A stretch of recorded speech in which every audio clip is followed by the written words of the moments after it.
Assalamualaikum warahmatullahi wabarakatuh. Assalamualaikum warahmatullahi wabarakatuh. Halo, selamat pagi teman-teman semua. Perkenalkan, nama saya Ezra Claudia dengan NIM 205161061 dari kelas PS7A. Nama saya Jahrina Atira dari kelompok 3 dengan NIM 205161067. Selamat pagi teman-teman semuanya. Perkenalkan, nama saya Irbi Damayanti Matondang dengan NIM 2005161011. Saya berasal dari kelas PS7A. Nah, di sini kami akan menjelaskan mengenai laporan keuangan dan Salah satu UMKM yang bergerak di bidang percetakan yaitu Morans Printing Medan. Jadi, ayo sama-sama kita perhatiin video yang telah kelompok kami buat. Langsung aja kita masuk ke pembahasannya ya.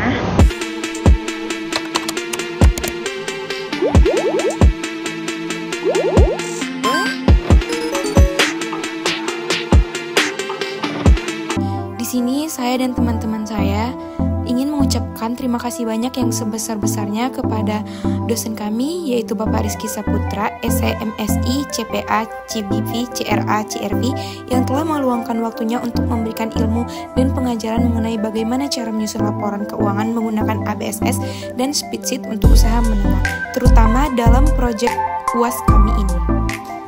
Di sini teman saya akan menjelaskan mengenai pengertian UMKM.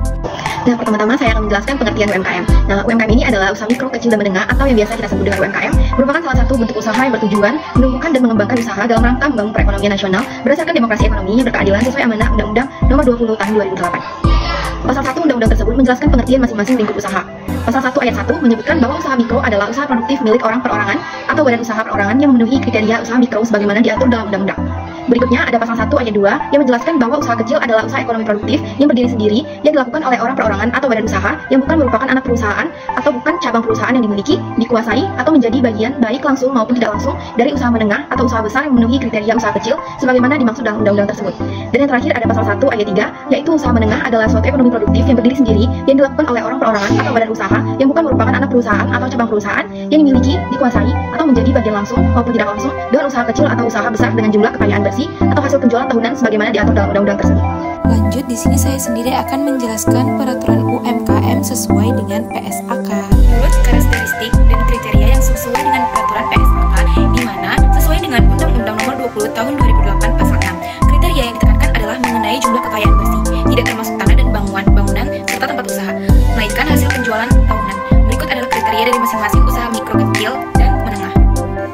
Yang pertama, usaha mikro memiliki kekayaan bersih paling banyak itu sekitar 50 juta atau memiliki hasil penjualan tahunan paling banyak itu 300 juta rupiah. Lalu yang kedua, usaha kecil memiliki kekayaan bersih lebih dari 50 juta rupiah sampai dengan paling banyak 500 juta rupiah atau memiliki hasil penjualan tahunan lebih dari 300 juta rupiah sampai dengan paling banyak 2.500.000 juta rupiah. Yang ketiga, usaha menengah memiliki kekayaan bersih lebih dari 50 juta rupiah sampai dengan paling banyak 500 juta rupiah atau memiliki hasil penjualan tahunan lebih dari 300 juta rupiah sampai dengan paling banyak 2.500.000 juta rupiah. Selain kriteria yang sudah dijelaskan dalam Undang-Undang Nomor 20 Tahun 2008 Pasal 6, Tambunan 2009 dalam bukunya juga menyebutkan 4 klasifikasi UMKM. Yang pertama itu livelihood activities, merupakan UMKM yang digunakan sebagai kesempatan kerja untuk mencari nafkah, yang lebih umum dikenal sebagai sektor informal. Yang kedua, micro enterprise, merupakan UMKM yang memiliki sifat pengrajin tetapi belum memiliki sifat kewirausahaan. Yang ketiga ada small dynamic enterprise, merupakan UMKM yang telah memiliki jiwa kewirausahaan dan mampu menerima pekerjaan subkontrak dan ekspor. Lalu yang keempat, fast moving enterprise, merupakan UMKM yang telah memiliki jiwa kewirausahaan dan akan melakukan transformasi menjadi usaha besar atau UB. Jadi, dari beberapa penjelasan mengenai kriteria dan karakteristik UMKM, dapat ditarik kesimpulan bahwa UMKM merupakan suatu bentuk usaha yang lebih sederhana dan tidak membutuhkan modal yang besar serta memiliki skala yang relatif lebih kecil. Standaris akuntansi untuk laporan keuangan juga, penyajian laporan keuangan yang baik dan andal harus diiringi dengan SAK yang berkualitas. Dengan begitu, dengan adanya standar akuntansi keuangan yang baik, maka laporan keuangan dapat lebih berguna dan menciptakan transparansi bagi perusahaan. Lanjut nggak sih? Nah, sebelum kita lanjut untuk membahas tentang laporan keuangan salah satu UMKM Morans Printing, ada baiknya nih kita tahu dulu sejarahnya Morans Printing Medan didirikan. Nah, Morans Printing Medan didirikan sekitar tahun 2014 oleh kakak Sri Laura Sinurat yang beralamat Jalan Nusa Indah 1, nomor 173, Simpang Tuntungan, Kecamatan Medan Selayang, Kota Medan. Menurut kakak Sri Laura Sinurat, Menurut kakak Sri Laura Sinurat, sang pemilik usaha ini merupakan peluang bisnis yang bisa terus berkembang dan semakin menjanjikan dikarenakan semakin banyaknya permintaan masyarakat, sehingga harapannya semakin hari semakin meningkat permintaannya pada konsumen. Nah, selain itu, Moran Sprinting Medan juga sudah memiliki visi misi, yaitu visinya menjadi usaha yang handal, profesional, dan terpercaya. Dan untuk misinya yaitu ada 4. Yang pertama, membangun usaha sabun lengkap yang mampu memberikan pelayanan dan kepuasan bagi konsumen. Yang kedua, mengedepankan kualitas produksi dengan harga yang terjangkau. Yang ketiga, menghadirkan lapangan pekerjaan yang profesional dengan situasi kerja yang produktif. Dan yang terakhir yaitu menyantuni bagi mereka yang kurang mampu. Nah, saatnya kita masuk pembahasan yang lebih lanjut ya. Berikut kita lihat cuplikan video pada lokasi usaha Moran Sprinting Medan ya teman-teman. Lanjut lagi dong. Berikut ini adalah struktur organisasi usaha Moran Sprinting Medan. Yang pertama itu ada pemilik usaha bernama Sri Laura Sinurat, yang tugasnya sebagai pemimpin dalam usaha, bertanggung jawab terhadap pencapaian target usaha, bertugas mengawasi jalannya kegiatan usaha, dan tugas mengembangkan usaha. Yang kedua ada admin Imelda, yang tugasnya sebagai mencatat transaksi jika ada konsumen yang membeli, kemudian menghandle sosial media seperti IG dan melakukan segala sesuatu terhadap media. Kemudian yang ketiga ada operator. Di sini operatornya ada 2, yaitu Adiansyah dan Dirgi, dan yang tugasnya yaitu bertanggung jawab atas proses produksi kebingungan dari sistem pemprosesan hingga menjadi produk jadi. Yang kedua bertanggung jawab atas persiapan produksi. Yang ketiga bertanggung jawab mengontrol dan memastikan untuk produk telah memenuhi syarat sebelum disampaikan konsumen. Dan terakhir memantau hasil produksi. Kemudian yang terakhir ada delivery. Itu Hendra yang tugasnya mengantarkan yang sudah jadi kepada konsumen. Dalam cuplikan video ini juga terlihat sedang berlangsungnya produksi pada Moran Sprinting Medan, di mana ada membuat ganci, yaitu gantungan kunci, di mana juga semua para operator atau karyawannya sedang bekerja. Beginilah kondisinya ya teman-teman, dapat kita lihat bersama. Nah, ini proses pembuatan gantungan. Pada cuplikan video ini terlihat tim kami melakukan wawancara bersama pemiliknya, yaitu kakak Sri Laura Sinurat ya teman-teman. Ini kami melakukan berbincang-bincang, kami bertanya mengenai laporan keuangan pada Moran Sprinting Medan nih teman-teman. Ngomong-ngomong nih teman-teman, ini juga ada beberapa hasil produksi dari Moran Sprinting Medan teman-teman. Nah, yang pertama itu ada mengenai saldo awal. Nah, laporan yang mencakup unsur-unsur yang berisi seluruh jenis akun beserta saldo awal dari setiap akun yang disusun secara sistematis selama periode 1 Oktober 2023. Nah, saldo awal yang dimiliki Moran Sprinting Medan berjumlah 19.870.750 rupiah.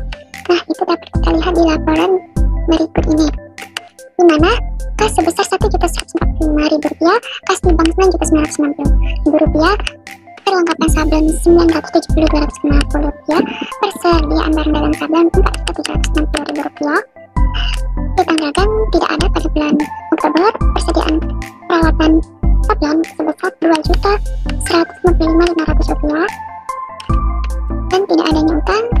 Kemudian modal Ibu Laura sebesar Rp19.870.750, dan terakhir tipe Ibu Laura sebesar Rp850.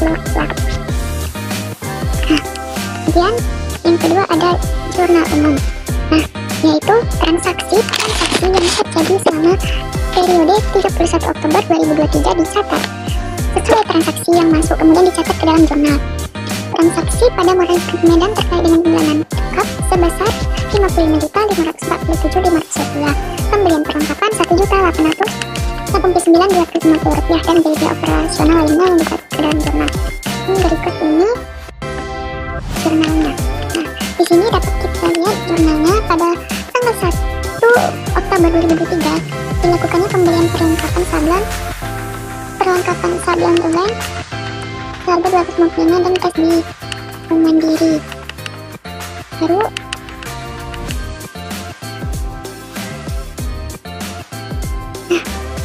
kemudian ada penjualan dengan customer bernama Millennium, pembelian secara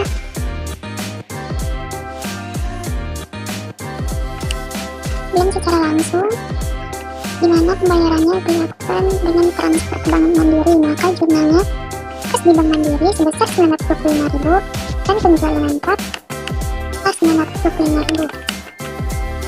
Kemudian ada tanggal 2 Oktober 2023 dilakukan penjualan terhadap KASU, penjualan non-cap sebesar Rp650.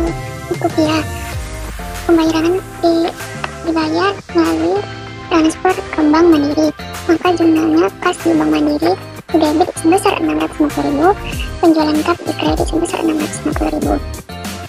Kemudian ada pembelian yang dilakukan oleh Amigos, pembelian cap secara tunai, maka jurnal yang dicatat pada Marens yaitu kas sebesar Rp375.000 dan penjualan cap Rp375.000. Kemudian pada tanggal 7 Oktober 2023 dilakukannya pembayaran gaji pegawai, maka jurnalnya beban gaji sebesar Rp2.920.000. Karena pembayaran gajinya bila lewat transfer, maka kreditnya kas di Bank Mandiri sebesar Rp2.920.000. Kemudian pada tanggal 9 Oktober 2023 Marens mengeluarkan biaya untuk makan pegawai yang dilakukan secara tunai, maka jumlahnya beban konsumsi didebit sebesar Rp400.000 dan kreditnya kas sebesar Rp400.000. Kemudian pada tanggal 10 Oktober 2023 Marens Pintu Medan membayar tempat usahanya langsung dibayar melalui transfer lewat Bank Mandiri, maka jumlahnya beban sewa sebesar Rp1.250.000 dan kreditnya kas di Bank Mandiri sebesar Rp1.250.000. Kemudian jurnal untuk jurnal pembayaran listrik dan air, bayaran listrik dan air di bulan Oktober, maka jumlahnya kas di jumlahnya beban listrik dan air didebit, dan karena pembayarannya lewat e-wallet maka dia transfer melalui Bank Mandiri di kredit sebesar Rp750.000. Nah, kemudian kita masuk ke jurnal penyesuaian. Jurnal penyesuaian dibuat ketika ada perubahan saldo pada suatu akun dan harus disesuaikan ke dalam buku besar pada akhir siklus akuntansi dengan tujuan pencatatan pendapatan atau beban yang tidak diakui oleh periode tersebut. Di Marens Pintu Medan terdapatnya penyesuaian yang terjadi antara beban perlengkapan sablon senilai Rp51.250 dan beban penyusutan peralatan sablon senilai Rp17.963. Nah, dapat kita lihat di layar berikut ini. Nih, pada tanggal 31 Oktober 2003 beban perlengkapan sablon didebit sebesar Rp51.250 dan perlengkapan sablon Rp51.250. Dan pada tanggal 31 Oktober transaksi yang kedua ada beban penyusutan peralatan sablon sebesar Rp17.963 dan akumulasi penyusutan peralatan sablon sebesar Rp17.963. Nah, kemudian ada neraca saldo. Laporan yang mencakup unsur-unsur yang berisi seluruh jenis akun dari setiap akun yang disusun secara sistematis selama periode siklus akuntansi. Neraca saldo Marens Pintu Medan memiliki 7 jenis akun yang memiliki jumlah senilai sebesar Rp75.436.213. Nah, itu dapat kita lihat neraca saldo berikut ini. Nah, kasnya sebesar Rp1.962.000, kas di Bank Mandiri sebesar Rp48.279.500, perlengkapan sablon sebesar Rp1.898.000, persediaan barang dan sablon Rp4.250.000, tidak ada peralatan sablon sebesar Rp2.155.500, baru akumulasi penyusutan peralatan sablon sebesar Rp17.963. Kemudian tidak adanya muka, modalnya menjadi Rp19.870.150. Fee per Ibu Laura sebesar Rp850.000, penjualan lengkap Rp500.547.500, beban gaji Rp2.340.000, berkurang konsumsi Rp2.000, beban listrik air Rp9.092.000, beban sewa Rp1.250.000, beban perlengkapan sablon sebesar Rp51.250, beban penyusutan peralatan sablon Rp11.963. Maka neraca saldo didebitnya sejumlah Rp75.436.313. juga sama sebesar 75.436.015 rupiah. Kemudian kita masuk ke dalam laporan keuangan Moren. Nah, di laporan keuangan Moren ini terdapatnya laba rugi, yaitu menggambarkan entitas keuangan mengenai penjualan, biaya biaya, dan laba rugi pada 31 Oktober 2003. Penjualan per 31 Oktober 2003 dicatat dan disajikan sebesar 55.547.500 rupiah. Nah, nilai biaya yang dikeluarkan Moren sebesar 15.591.213 rupiah. Jadi laba yang diperoleh sebesar 39.956.208 rupiah. Nah, itu dapat kita lihat berikut ini laporan laba ruginya. Nah, penjualan yang lengkap sebesar 55.547.500. Kemudian ada beban yang ada beban gaji sebesar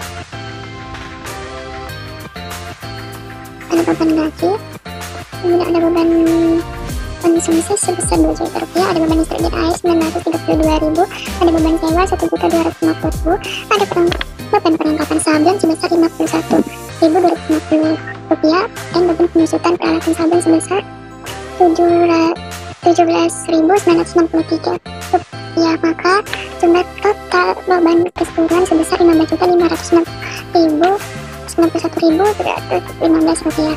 Maka laba bersih yang didapat pada Moren kemudian adalah 39.956.218 rupiah. Nah, baru kemudian kita masuk ke laporan posisi keuangan. Nah, laporan posisi keuangan menggambarkan posisi keuangan entitas mengenai aset, kewajiban, dan ekuitas pada 31 Oktober 2023. Nilai aset per 31 Oktober 2023 dicatat dan disajikan sebesar 58.907.08 terdiri dari aset ancar sebesar 56.839.500, aset tetap seneco sebesar 2.137.538, dan aset lainnya sebesar 0 rupiah. Nilai kewajiban dan ekuitas masing-masing sebesar 0 dan 58.977.038 rupiah. Nah, berikut ini laporan posisi keuangannya. Nah, di mana kas sebesar 1.963 rupiah, 962.000, kas di Bank Mandiri 48.29500, perlengkapan sebesar 1.838.000, terus gambaran dalam sablon sebesar 4.760.000 rupiah. Maka total aset lancarnya sebesar 56.829.500 rupiah. Sedangkan aset tetapnya ada peralatan sablon sebesar 2.155.500 rupiah. Baru ada akumulasi peneliti peralatan sablon sebesar 17.963 rupiah. Maka total aset tetapnya sebesar 2.137.538 rupiah. Maka didapatlah total keseluruhan aset kas sebesar 58.977.038 rupiah. Sedangkan di akun liability dan equity, karena tidak diusaha Moren dan tidak adanya internasional, maka RT 0 rupiah. Sedangkan modal Ibu Laura di akhir Oktober sebesar 58.977.038 rupiah. Maka total equity-nya sebesar 58.977.008 rupiah. Nah, modal Ibu Laura ini dapat kita ambil dari laporan perubahan modal. Nah, laporan perubahan modal Ibu Laura pada awal bulan sebesar 9.870.750 rupiah. Nah, kemudian pada akhir Oktober laba bersih yang diperoleh Moren Medan itu sebesar 39.956.288 rupiah. Maka kemudian tipe Ibu Laura sebesar 850.000 rupiah. Maka hasil akhir modal akhir pada tanggal 31 Oktober 2023 Ibu Laura sebesar 58.977.008 rupiah. Nah, hasil akhir modal akhir ini kita masukkan ke dalam modal Ibu Laura di laporan posisi keuangan. Maka didapatlah total liability dan equity sebesar 58.977.008 ya. Nah, kemudian ada jurnal penutup. Nah, jurnal penutup ini yaitu merupakan dokumen akuntansi yang penting. Biasanya jurnal penutup dibuat pada akhir periode pembukuan untuk menutup akun nominal sementara. Bila penutup untuk laporan keuangan pasti dimiliki oleh setiap usaha. Moren Printing Medan melakukan penutupan terhadap penjualan non-cup sebesar Rp55.547.500 dan beban-beban Rp15.591.213 dan laba Rp39.956.288 dan penutupan terhadap bisnis senilai Rp850.000. Berikut ini adalah jurnal penutup yang dilakukan oleh Orange Printing Medan. Dilakukannya pada tanggal 31 Oktober 2003 dilakukan penutupan penjualan cup, maka jurnalnya penjualan cup kisar laba rugi. Penjualan cup di debit sebesar Rp55.547.500. Ikhtisar laba rugi di kredit sebesar Rp55.547.500. Kemudian di tanggal 31 Oktober 2023 dilakukannya penutupan beban-beban, maka ikhtisar laba rugi di debit sebesar Rp15.591.213.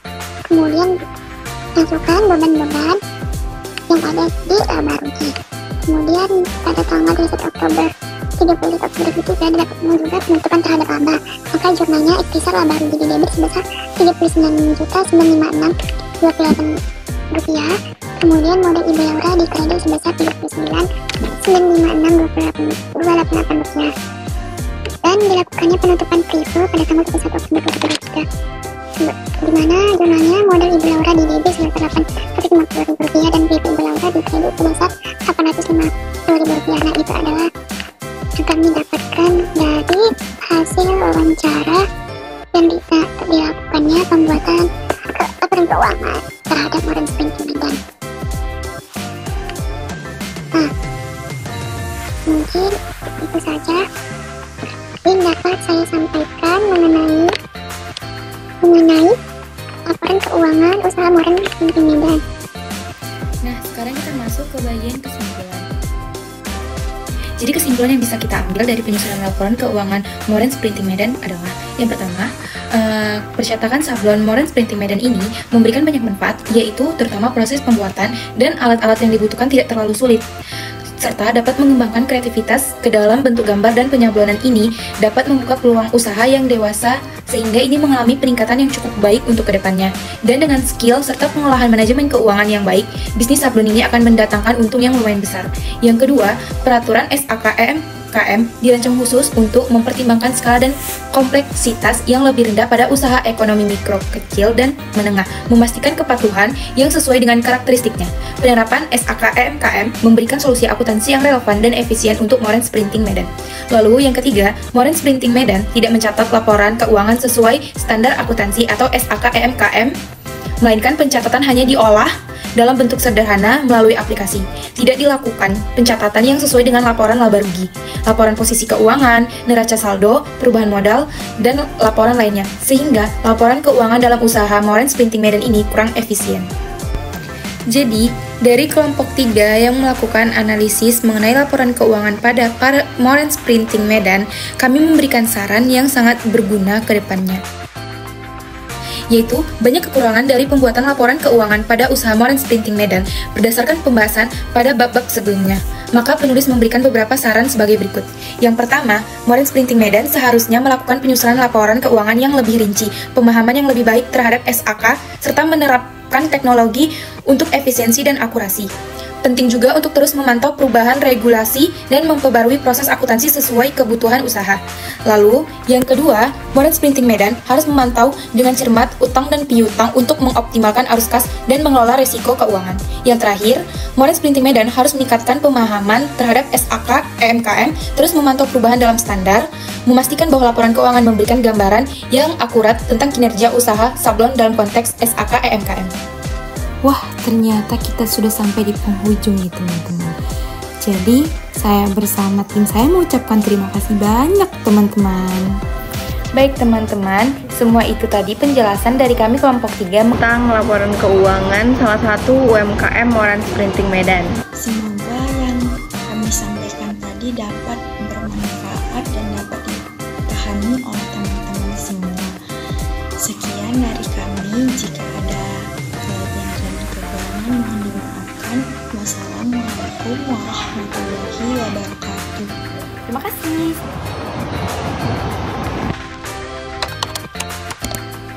Woo!